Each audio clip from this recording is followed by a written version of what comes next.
Today we will discuss 10 important questions for UGC NET exam from English literature, and this is question series number 5. So welcome to online study corner, and this is question number 1. Queen Victoria ruled over England from. Queen Victoria ने England पर कब से कब तक rule किया? And she ruled from 1837 to 1901. Hence the option number D. Option D is the right answer. This was the time of Queen Victoria's reign. She started reigning. उसका जो शासन था वो 20 जून 1837 से स्टार्ट हुआ and she died in 1901. तो 1901 में उनकी डेथ के साथ उनका जो रूल था वो ख़त्म हो गया. Hence we can say option number D 1837 to 1901 is the right answer for this question. Queen Victoria के रूल के बाद एडवर्ड II ने इंग्लैंड की जो सत्ता थी उसको संभाला. इस तरह से क्वीन विक्टोरिया के रूल के बाद 20th सेंचुरी स्टार्ट हो जाती है and this was the Edwardian period in 20th century. And जब तक क्वीन विक्टोरिया ने शासन किया उस पीरियड को हम विक्टोरियन एरा के नाम से जानते हैं. Next question is the an ending. EN word से जो प्लूरल बनाने की नाउन्स होती थी, नाउन्स को प्लूरल बनाने के लिए EN वर्ड यूज़ किया जाता था एंड में. जैसे ऑक्स का प्लूरल था ऑक्सन, चाइल्ड का चिल्ड्रन. तो ये जो आर्ट थी ये कब किस टाइम से रिलेटेड थी? It was the old English practice of making plural noun. Old English language में प्लूरल बनाने के लिए जिस तरह से आज हम मोस्टली एस या ES का यूज़ करते हैं उस टाइम पर EN का एंड में यूज़ किया जाता था. तो option number 4 old English practice of making plural nouns is the right answer for this question. And the question number 3 is haunted castles and supernatural elements occur in. haunted castle डरावनी castles यानी गुफाएं और supernatural elements कहाँ occur करता है, कहाँ पर होता है?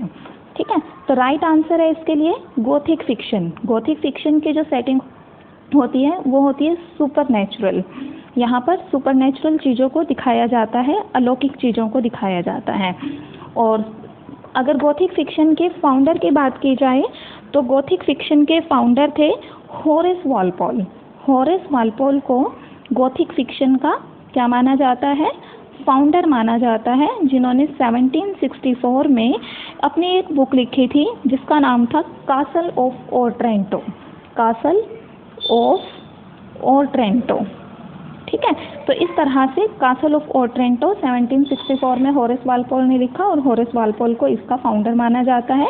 इसके अलावा मिस एन रैडक्लिफ का नॉवल मिस्ट्री ऑफ यूडोल्फो को भी गोथिक नॉवल का या गोथिक फिक्शन का ही एक एग्जाम्पल माना जाता है. अब हम बाकी तीनों ऑप्शंस को जरा से डिस्कस कर लेते हैं. जैसे एपिस्टलरी नॉवल. एपिस्टलरी नॉवल क्या होता है? Bram Stoker. ब्रैम स्टोकर एक राइटर का नाम है और ब्रैम स्टोकर का जो नॉवल है ड्रैकुला, ये एक फेमस एपिस्टलरी फिक्शन है. एपिस्टलरी फिक्शन उसे कहते हैं जिस फिक्शन के अंदर लेटर्स को, टेलीग्राम्स को, नोट्स को और डायरीज को इंक्लूड किया जाता है कहानी को नरेट करने के लिए. उसे हम कहते हैं एपिस्टलरी फिक्शन. राइट. इसके बाद है फैंटेसी फिक्शन. फैंटेसी फिक्शन होता है जिसके अंदर अनरियल चीज़ों को दिखाया जाता है. गोथिक में क्या था? सुपरनेचुरल, लेकिन यहाँ क्या है? अनरियल, जिस पे बिलीव नहीं किया जा सकता. अनरियल सेटिंग होती है यहाँ पर और मैजिक जैसी चीज़ों को भी इसमें दिखाया जाता है. एग्जाम्पल अगर हम लें तो हैरी पॉटर इसका बहुत ही अच्छा एग्जाम्पल है. राइट. तो फैंटेसी फिक्शन क्या है? जिसमें मैजिक दिखाया जाता है, अनरियल चीज़ें दिखाई जाती है. और गोथिक फिक्शन में क्या डिफरेंस है? इसमें सुपरनेचुरल चीज़ें, हॉरर, डेथ, इन सारी चीज़ों को दिखाया जाता है. और अगर फिर बात की जाए मेटाफिक्शन की, तो मेटाफिक्शन क्या होता है? मेटाफिक्शन टर्म को कॉइन किया था विलियम H. गास ने. William H. गास की एक बुक थी जिसका नाम था fiction and the figure of life. Fiction and the figure of life, जो कि 1970 में लिखी गई थी. इस बुक में विलियम H. गास ने मेटाफिक्शन वर्ड को बनाया था. ठीक है. मेटाफिक्शन में जो मतलब आर्टिफिशियलिटी आ जाती है ज़्यादा मेटाफिक्शनल राइटिंग्स में. नेक्स्ट क्वेश्चन है विच of the following was not a dialect of old English. Dialect होती है बोली, डायलेक्ट कहते हैं हम बोली को, भाषा नहीं होती है, बोली होती है। ओल्ड इंग्लिश की डायलेक्ट इनमें से कौन सी नहीं है? नॉर्थम्ब्रायन, मर्शियन, कैंटिश, ये तीनों ओल्ड इंग्लिश डायलेक्ट्स हैं। तो कौन सी रह जाती है? आयरिश। आयरिश कोई भी डायलेक्ट नहीं है, ये क्या है? एक लैंग्वेज है। इस तरह से आयरिश एक डायलेक्ट नहीं है ओल्ड इंग्लिश लैंग्वेज की। और तो option number 1 is the right answer, Irish is the right answer for this question. Next है, one of the less noticed and acknowledged distinction of Canterbury Tales is, इनमें से कौन सी लेस डिस्टिंक्शन या less acknowledge distinction है Canterbury Tales की, यानी Canterbury tales के लिए क्या इनमें से सच है? Chaucer, the pilgrim, option number 3 है Chaucer the pilgrim narrate Sir Topaz tale and the tale of Melibee. Chaucer जो कि एक पिलग्रिम था, राइटर भी चौसर था इस कहानी का, कैंटरबरी टेल्स का राइटर कौन था? चौसर था।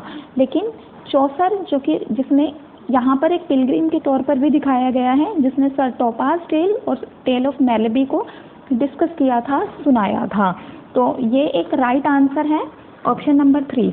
अब जैसा कि इसका right answer Chaucer the pilgrim narrate Sir Topaz tale and tale of Melibee है, तो हम इन दोनों टेल्स को डिस्कस कर लेते हैं। सर टोपाज के टेल को पहले हम डिस्कस करेंगे। सर टोपाज कौन थे? ये सर चौसर की द्वारा सुनाई गई टेल का मुख्य कैरेक्टर था सर टोपाज, राइट। अब जो सर टोपाज था वो, ये जो कहानी थी ये प्रायरस की टेल के बाद आती है। सर टोपाज की टेल से पहले कौन सी टेल सुनाई गई थी कैंटरबरी टेल्स में? Prioress tell. प्रायरस की टेल बहुत ही सीरियस थी, इसलिए होस्ट ने चौसर को कहा कि कोई हैप्पी टेल सुनाओ, कोई हंसी खुशी वाली टेल सुनाओ। तब उसने सर टोपाज की टेल को स्टार्ट किया। सर टोपाज फ्लैंडर में रहते थे। ये फ्लैंडर के एक नाइट थे, एक योद्धा थे और बहुत ही अच्छे हंटर थे, आर्चर थे और रेसलर थे। और ऑल ऑफ द मेडन्स, जितनी भी ब्यूटीफुल गर्ल्स थी वो सारी उससे लव करती थी, लेकिन वो इनमें से किसी में भी इंटरेस्टेड नहीं था। एक दिन ये सर टोपाज एक लेक के किनारे पर, लेक के पास सो रहे होते हैं, झील के पास सो रहे होते हैं। तो उसे एल्फ क्वीन का ड्रीम आता है। एल्फ क्वीन क्या है? एक कैरेक्टर है। इस एल्फ क्वीन का ड्रीम आता है और ड्रीम के बाद जैसे ही वो जागता है तो वो डिटरमाइन करता है कि I will search for elf queen. अब वो एल्फ क्वीन को ढूंढने का निश्चय कर लेता है और चल पड़ता है। जब वो एल्फ क्वीन को ढूंढने जाता है तो रास्ते में उसको 3 हेडेड जायंट मिलता है, एक बहुत बड़ा दानव मिलता है जिसके 3 सिर हैं। और ये जो जायंट था ये क्या कर रहा था? एल्फ क्वीन की किंगडम के अंदर एंटर करना चाहता था। अब जायंट सर टोपाज को थ्रेटन करता है, धमकाता है कि मैं तुम्हें मार दूंगा। और सर टोपाज बहुत ही ब्रेव थे तो वो ग्लैडली उसके इस चैलेंज को एक्सेप्ट कर लेता है। चैलेंज को एक्सेप्ट करने के बाद वो वापस घर जाता है, खाना खाता है अपनी कल के लड़ाई के लिए, जैसा कि 3 हेडेड जायंट के साथ उसकी एक फ़ाइट होने वाली है, उसके लिए वो प्रिपरेशन करता है। अब नेक्स्ट डे जैसे ही आगे चौसर बताने वाला है टेल को, तो जो होस्ट है वो उसको बीच में ही रोक देता है और क्या कहता है कि वो चौसर की राइमिंग टेक्निक से बहुत ही ज़्यादा थक चुका है, इसलिए आगे वो कहानी नहीं सुनेगा। चौसर कहता है कि उसके जो टेल्स है वो प्रोज के बजाय पोइट्री के बजाय प्रोज में एक टेल सुना सकता है, लेकिन वो डर जाता है, सोचता है कि हो सकता है अगर मैं प्रोज में कोई टेल सुनाऊं तो वो उन टेल से मैच खाती हो जो वो पहले ही सुना चुका है, इसलिए वो अपनी टेल को स्टार्ट नहीं करता। सर टोपाज की जो टेल है वो प्योरिटी का सिंबल है। यहाँ पर जो सर टोपाज है वो प्योरिटी का सिंबल है, because he is not interested any of the maiden. ठीक है, नेक्स्ट टेल है tale of Melibee. Tale of Melibee में 3 कैरेक्टर्स हैं। ये टेल भी चौसर के द्वारा ही बताई गई है। हालांकि सर टोपाज की जो टेल थी वो कैसी थी? सर टोपाज की टेल कैसी थी? अनफिनिश्ड थी ये टेल, ठीक है। लेकिन tale of Melibee is a complete tale told by Chaucer in the Canterbury Tales. 3 characters हैं, Melibee, Prudence and Sophie. Melibee एक रिच मैन है, प्रूडेंस उसकी वाइफ का नाम है और सोफी उसकी बेटी का नाम है। एक दिन मेलिबी वॉक के लिए बाहर चला जाता है। मेलिबी के जाने के बाद उसके 3 जो एनिमीज थे, मेलिबी के 3 एनिमीज उसके घर में चले जाते हैं और प्रूडेंस को और सोफी को पीटते हैं और सोफी इसमें मर जाती है। अब जब मेलिबी वापस घर आता है तो वो बहुत दुखी होता है और सोफी को एक वाउंड के द्वारा मार दिया गया होता है। जैसे वो घर आता है तो वो रोता है और उसकी वाइफ उसे एडवाइस देती है कि तुम लोगों से सलाह लो कि क्या करना चाहिए। अब वो सर्जन से सलाह लेता है, सर्जन के अलावा लॉयर्स से और अपने पड़ोसियों से सलाह लेता है। उनमें से कुछ कहते हैं कि शांति बनाए रखनी चाहिए और कुछ उसको क्या कहते हैं, वॉर के लिए उकसाते हैं, युद्ध के लिए उकसाते हैं। मेलिबी ऑप्ट फॉर वॉर, मेलिबी वॉर के फेवर में चला जाता है, वो वॉर करना चाहता है। लेकिन मेलिबी की वाइफ उसे कहती है कि तुम्हें लोगों के द्वारा दी गई सलाह के पीछे क्या मोटिव है उनका सलाह देने का, उसके बारे में सोचना चाहिए। और फाइनली मेलिबी क्या डिसाइड करता है कि they should favour the peace, उन्हें पीस के फेवर में रहना चाहिए, शांति के फेवर में रहना चाहिए।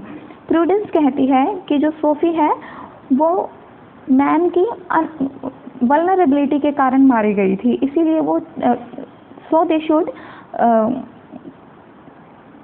बी पीसफुल, इसीलिए उन्हें शांत रहना चाहिए एंड बाकी जो सारी चीज़ें हैं वो भगवान के ऊपर छोड़ देनी चाहिए। अब इसके बाद जो तीनों एनिमीज थे उनको कैप्चर कर लिया जाता है और प्रूडेंस के पास लाया जाता है। प्रूडेंस कौन है? Wife of मेलिबी।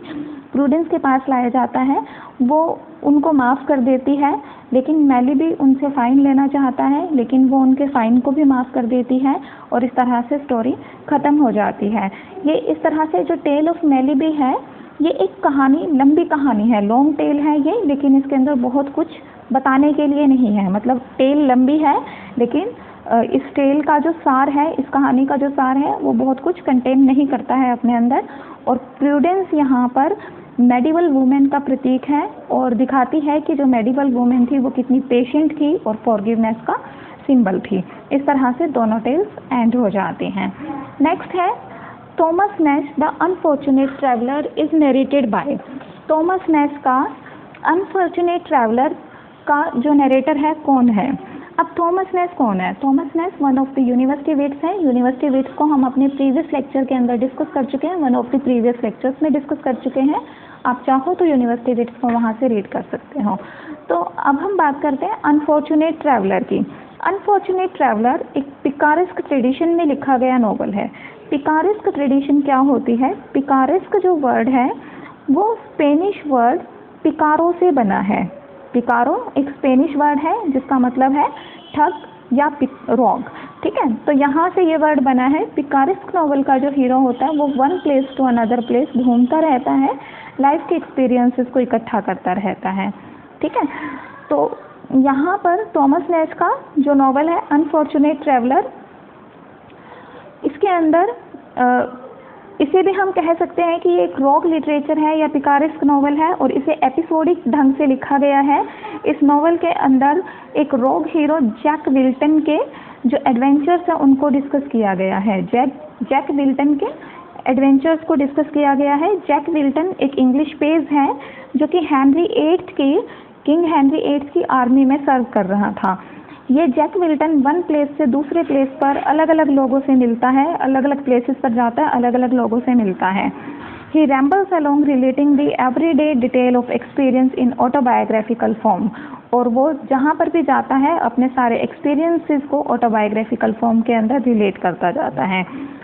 जब वो इंग्लिश ट्रूप्स के साथ होता है, इंग्लिश सेना के एक टुकड़ी के साथ एक कैंप में होता है, तो वो क्या करता है, और ये जो कैंप है कहाँ लगा होता है? टर्बिन में, फ्रांस के पास।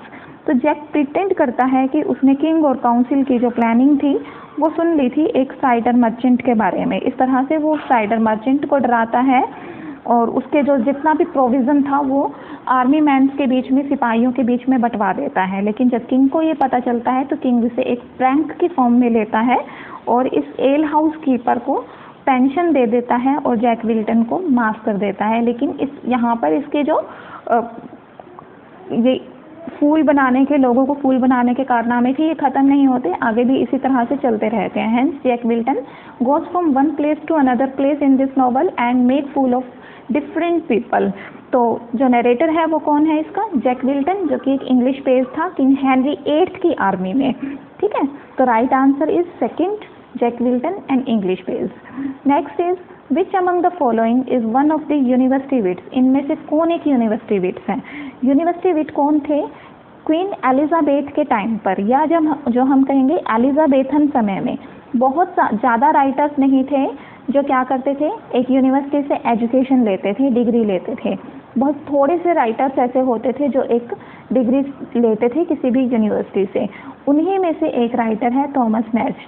तो इस तरह से इस क्वेश्चन का ऑप्शन नंबर 2 राइट आंसर है। थॉमस नेश के अलावा 6 और ऐसे राइटर्स थे जिन्होंने की यूनिवर्सिटी से डिग्री ली थी। टोटल 7 राइटर्स का ग्रुप था ये, जिसे हम यूनिवर्सिटी विट के ग्रुप से जानते हैं। इन 7 राइटर्स में से कुछ राइटर थे जिन्होंने ऑक्सफोर्ड से एजुकेशन ली थी और कुछ थे जिन्होंने कैम्ब्रिज से एजुकेशन ली थी। ठीक है, तो कैम्ब्रिज से 3 राइटर्स थे जिन्होंने एजुकेशन ली थी, वो थे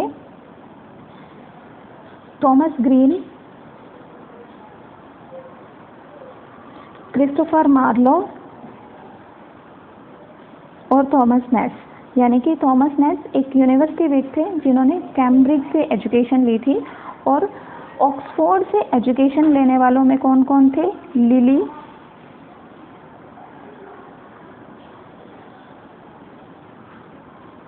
ठीक है। तो नेक्स्ट क्वेश्चन है हमारे पास, which of the following group consist the writer from university wits, इनमें से कौन से राइटर्स का ग्रुप है जो यूनिवर्सिटी विट्स का ग्रुप बनाता है। क्रिस्टोफर मार्लो, रॉबर्ट ग्रीन और थॉमस नेश। क्रिस्टोफर मार्लो और ग्रीन ने कहाँ से एजुकेशन ली थी, कैम्ब्रिज से एजुकेशन ली थी, जबकि थॉमस नेश ने ऑक्सफोर्ड से एजुकेशन ली थी। ठीक है, इनमें से एक राइटर था किड, जिसने कि कहीं से भी एक फॉर्मल डिग्री को रिसीव नहीं किया था, हालांकि उसे फिर भी यूनिवर्सिटी विट्स के ग्रुप के अंदर इंक्लूड किया जाता है। किड ने ना तो कैम्ब्रिज से ना ही ऑक्सफोर्ड से कहीं से भी एक डिग्री को रिसीव नहीं किया था। ठीक है, तो यहाँ इस क्वेश्चन का राइट आंसर है option number 4, Christopher Marlowe, Robert Greene and Thomas Nashe. Next question is, during the reign of Norman kings it was fashionable to speak dash in upper class circles in England।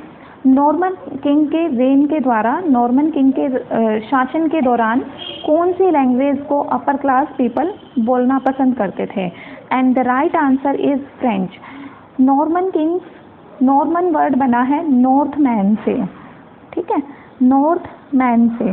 कंकरर थे ये England के old section literature या old section period के बाद, Anglo Saxon period के बाद कौन king बने थे, नॉर्थ मैन यानी कि नॉर्मन किंग बने थे। लेकिन इनके लिए एक बहुत ही सरप्राइजिंग थिंग थी कि इन्होंने, आमतौर पर होता है कि जो कॉन्करर होते हैं उनकी लैंग्वेज डोमिनेंट हो जाती है, लेकिन यहाँ पर इनकी लैंग्वेज डोमिनेंट ना होकर इन्होंने फ्रेंच लैंग्वेज को अपर क्लास सर्कल में यूज़ किया, राइट।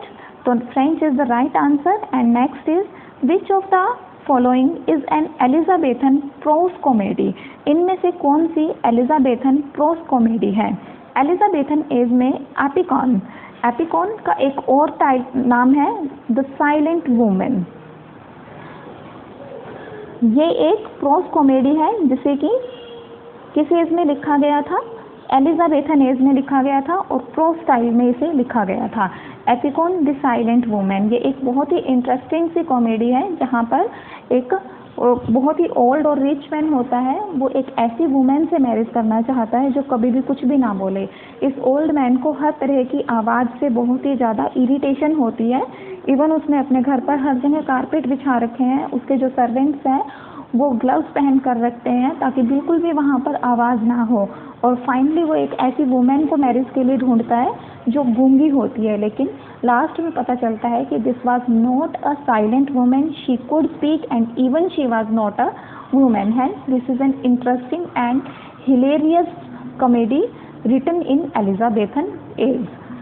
नेक्स्ट, आई थिंक ये लेक्चर आपको क्लियर हो गया होगा, सारे क्वेश्चंस आपको इंटरेस्टिंग भी लगे होंगे, and these questions are very helpful for your UGC NET exam. Thanks for watching, and if you have found this video useful, you can give us a like and please subscribe our channel for more educational videos. Thanks for watching.